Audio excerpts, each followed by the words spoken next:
Hi everyone. So the first topic that we'll discuss in this series for FMG is shoulder dystocia. This week we'll cover all the obstetrical emergencies. Now you know shoulder dystocia has been asked many times, 2 to 3 times in last 3 years.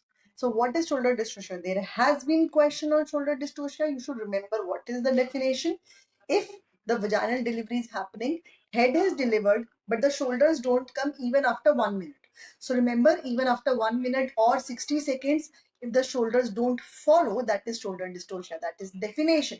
Okay? Head has come out, shoulders are not coming out even after 1 minute. That's a scientific definition. Now, next, what do we have to know? Why it happens? Why shoulder dystocia happens? Why the shoulders are not coming out? Because of impingement of the anterior shoulder behind pubic symphysis. So the anterior shoulder, this one is stuck behind the pubic symphysis. That is the reason for shoulder dystocia. Sometimes the posterior shoulder dystocia might happen. It is rare, but the main cause of shoulder dystocia is impingement of the anterior shoulder. Now, why it can happen? What are the risk factors? Remember, whenever the size of the baby will increase, head size doesn't increase. It's the body size that increases. So whenever body size increase, shoulder dystocia will happen. Head will come out, but the shoulders will not follow because the body is big. So anything that can cause a macrosomic baby, that will be the risk factor. So obese mother. Obese mother result in macrosomic baby. Big mothers result in big baby. So obesity, multiparity. Whenever whenever anybody has 3 to 4 children, if you will ask that mother, you will know that the weight of the third child is always higher compared to the first child. So with delivery of every child, the weight keeps on increasing. So multiparity is another risk. Post-dated, another one is a post-dated. Whenever it crosses the 40 weeks, the risk of shoulder dystocia increase because the baby weight significantly increase. Okay? So one is obese mother, then multiparity, then post-dated pregnancy. Then one of the very important risk factor, diabetes, GDM or pre-diabetes, both of them. Please remember GDM also and pre-diabetes also, both of them result in macrosomic baby. So both of them are a risk factor for shoulder dystocia. Okay, so this is the shoulder dystocia. How can you prevent? The prevention of shoulder dystocia is whenever, look for this one part, the prevention. Whenever the baby weight is more than 5 kg, LACS has to be done. As per ACOG, LACS is done if the baby weight is 5 kg. If the question gave you a mother is GDM and the baby weight is 4.5. So in a GDM or a diabetic mother, this value drops to 4.5. You will do cesarean even when the baby is 4.5. So in a non-diabetic mother, the threshold for cesarean is 5 kg. In a diabetic or GDM mother, the threshold for cesarean based on the weight is 4.5 kg. Okay? Okay. Now question, the FMG question. During delivery, head was delivered, but the shoulders were stuck. What is the diagnosis? Very easy. It is shoulder dystocia. It is not CPD. It is not cephalopelvic disproportion. Cephalopelvic disproportion leads to delayed labor or a prolonged labor. Not even the head comes out. Prolonged labor. Even the head doesn't come out. But head has come out, shoulders doesn't come out. That is shoulder dystocia. Okay. Now the questions that are asked again, one is on definition, then the questions come on the management. Remember, when the shoulder dystocia happen, it's an emergency. You have to deliver the baby within 5 minutes. So first you do maternal maneuvers that are easy, that are done externally. So they are also called as external maneuvers. Whereas the fetal maneuvers, if the maternal maneuvers fail, you go inside and manipulate the fetus. Since you go inside to manipulate the fetus, these are the internal maneuvers, right? These are called as internal maneuvers. So let's see the first step. The question is always asked about this step has been done, what will be your next step? Or the question is shoulder dystocia has been encountered, what will be the next step? Okay? First, gentle traction, gentle axial traction. So if you diagnose shoulder dystocia, first step, gentle axial traction. Axial traction means in the axis of the baby. In the axis of the baby. Lateral traction means, see, it is not in axis. Your traction is like this. No, this is lateral traction. Lateral traction is not done. Why? Why lateral traction is not done? What can you injure? Here, brachial plexus. You can injure brachial plexus. The first thing is gentle axial traction in the axis of the baby. First, still the baby doesn't come out. Now, your next step is McRoberts and suprapubic together. So all the books, write them together. Let me just erase them together. McRoberts and suprapubic. Let's see what are these. Let's see them. McRoberts is sharply flexing the thigh on maternal abdomen. You have flexed the thigh on maternal abdomen. What will it do? What will happen? It will result in flattening of the sacrum. When this happens, the sacrum flattens and the imagine whole pelvis moves upward. The pelvis moves cranially. So the shoulder gets space to come out. Does it increase the pelvic size? No. Pelvic size can't increase. It's fixed. It just moves the pelvis cranially and the flattening of the sacrum happens, resulting in shoulder slipping out. McRoberts. What do? You sharply flex the thigh over maternal abdomen, resulting in flattening of the sacrum and the pubis moves upwards. One thing. Along with McRoberts, the one who is giving the McRoberts, that same person gives the suprapubic pressure. The same person gives the suprapubic pressure. So first thing is, any fundus that you are giving, per se, from here, if you are giving any fundus, stop it. Mother should be lie flat. So before starting any maneuver, as soon as you diagnose shoulder dystocia, you give an axial traction. Baby still doesn't come out, it is shoulder dystocia. Mother is in this position. Generally, mother is in Trendelenburg position. Mother has to be straightened out. Straighten out the bed. No fundus has to be given. Next thing is McRoberts and suprapubic. Now, if still question asked, which is to be given first? In McRoberts and suprapubic, though they are mentioned everywhere together, which is to be done first? Mention McRoberts. Because every book always write McRoberts first and then suprapubic. So McRoberts and suprapubic. So if the question is asked in this way, which will be your next maneuver, and McRoberts and suprapubic both are there, choose McRoberts. When you are giving suprapubic pressure, what will happen? You are giving suprapubic pressure, you are decreasing the, what is this diameter?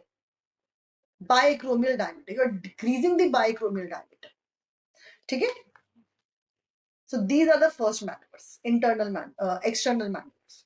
Another maneuver is Gaskin maneuver. The mother is put in all four positions. You turn the mother. From a dorsal position, you turn the mother to all four positions. When mother happens to fall like this, under the gravity, the anterior shoulder comes out. But Gaskin maneuver is not done after McRoberts and suprapubic. If McRoberts and suprapubic fail, you straight away go to the internal maneuvers. Gaskin is done in almost last, because turning a mother with all cannula and all the monitors on her abdomen, turning the mother, it is very, it is very hefty procedure. So Gaskin is not done immediately. Gaskin is done towards the end. So if suprapubic and the McRoberts fail, you give an episiotomy and you start the internal maneuvers. So remember, you need episiotomy for doing internal maneuvers. You need to insert your hand.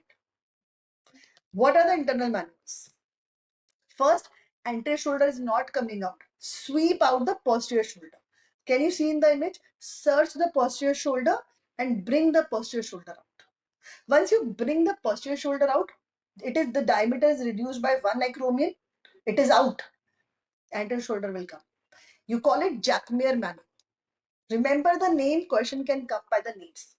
So Jacquemer maneuver is sweeping out of posterior shoulder.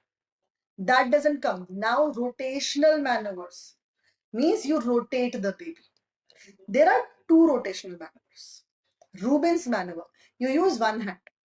The one hand is put on the dorsal aspect of the shoulder. So if this shoulder is stuck, you put it on dorsal aspect and try to rotate the baby.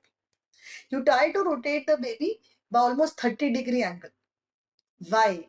Because the oblique diameter of inlet. The baby is still above the inlet. Baby has not entered the inlet. In inlet, the oblique diameter is larger. You try to rotate it in the oblique diameter. Compared to AP, oblique is larger. That is Rubin's maneuver. Woodcock screw. So this is Rubin's 2 maneuver. What is Rubin's 1 maneuver? If this is Rubin's 2, what is Rubin's 1? This is Rubin's 1. Suprapubic. That is Rubin's 1 maneuver. And Rubin's 2 is the rotational maneuver. Woodcock screw. In Rubens, you use one hand and rotate. In Wood's corkscrew, you use two hands. On one, you give pressure from the dorsal aspect. Another one, you give pressure from the ventral aspect. You completely rotate. You try to rotate it by 180 by 90 degrees. You try to rotate it by 90 degrees. It means you are trying to bring the shoulder from AP diameter into the transverse, because transverse is even larger. So in Rubens maneuver, you are trying to bring the shoulders in the oblique diameter, whereas in Wood's corkscrew, you use two hands and you try to bring the shoulders into the transverse diameter. Okay, right? Then if these two don't work, now you have to be a little more aggressive. Either go ahead with Gaskin maneuver or deliberate fracture of clavicle. With fingers, you fracture the clavicle and you call it clidotomy. Question can be asked, in which pathology clidotomy is done? Why will you break clavicles? When you have something to do with this, so you will do clidotomy in shoulder dystocia. Okay? And the last is baby not coming out, push the baby inside the abdomen again, do a cesarean Zavanelli procedure. Okay? But you have to deliver the baby in 5 minutes of diagnosis. If we don't deliver the baby in 5 minutes, what will happen? Hypoxic ischemic encephalopathy. That is how you manage shoulder dystocia. What complications can happen when you manage shoulder dystocia? A lot of complications. You are manipulating mother, so there can be perineal tears. There will be PPH. What will happen to fetus? A lot. You are trying to pull the baby out. There will be neuromusculoskeletal injury. Most common. There will be brachial plexus injury. When you are trying to pull the baby out, this brachial plexus can get injured. There will be clavicle injury, brachial plexus injury, asphyxia. Baby not delivered on time, asphyxia will be there. So what we read in shoulder dystocia? We read the definition, head come out, shoulders don't follow even after 1 minute. We read the predisposing risk factor, anything that increase the size of the baby. Obese mother, multiple babies, multiparity, post-dated, diabetes. GTM or pre-diabetes, both of them. Then we saw the management, maternal maneuvers and internal maneuvers. Question. During normal delivery, if you encounter shoulder dystocia, what is the next measure? All of them are previous year questions. Do you immediately go for cesarean? Hyperflexion of thigh over the maternal abdomen, what is it? McRoberts. Posterior shoulder rotation and delivery of the impacted posterior arm, yes. Sweeping out of the posterior shoulder. You do that in Jacquemires. It is an internal maneuver. Anterior shoulder rotation and delivery of posterior arm. Anterior shoulder rotation and delivery of posterior arm. These are basically the rotational maneuver. But important is, before doing internal maneuver, you go ahead with McRoberts and suprapubic. Why will you go internally? So anterior shoulder rotation is this. Anterior shoulder rotation, rotate the baby in transverse diameter and bring the other shoulder out. Okay? McRoberts maneuver failed. What will be your next step? Again a PYQ. Wood's corkscrew is rotational. Gaskin is all four. So Wood's is the rotational. Again an internal maneuver. Gaskin is all four position. I told you it is done towards the last. Suprapubic. It is done along with McRoberts. Correct. Zavanelli is the last option. So suprapubic is our next option. A diabetic female deliver head of the baby even after 1 minute. The shoulder are not delivered. Which of the following is done? Clidotomy. Will you fracture the clavicle immediately? McRoberts, C-section, or lateral traction. Now this is tricky one. I told you lateral traction is not done, you will injure the brachial plexus. It is the axial traction. So here the answer is McRoberts. But remember, if it would have been axial traction. So before doing any maneuver, first this is very much instinctive. If the shoulder don't come out, first we'll try to pull it. Before starting any maneuver, we'll try to pull it. So axial traction is then the first option. But here the option was lateral traction. So answer will be McRoberts. Because lateral traction is never given. Why? You will injure the brachial plexus. So this was all about shoulder dystocia.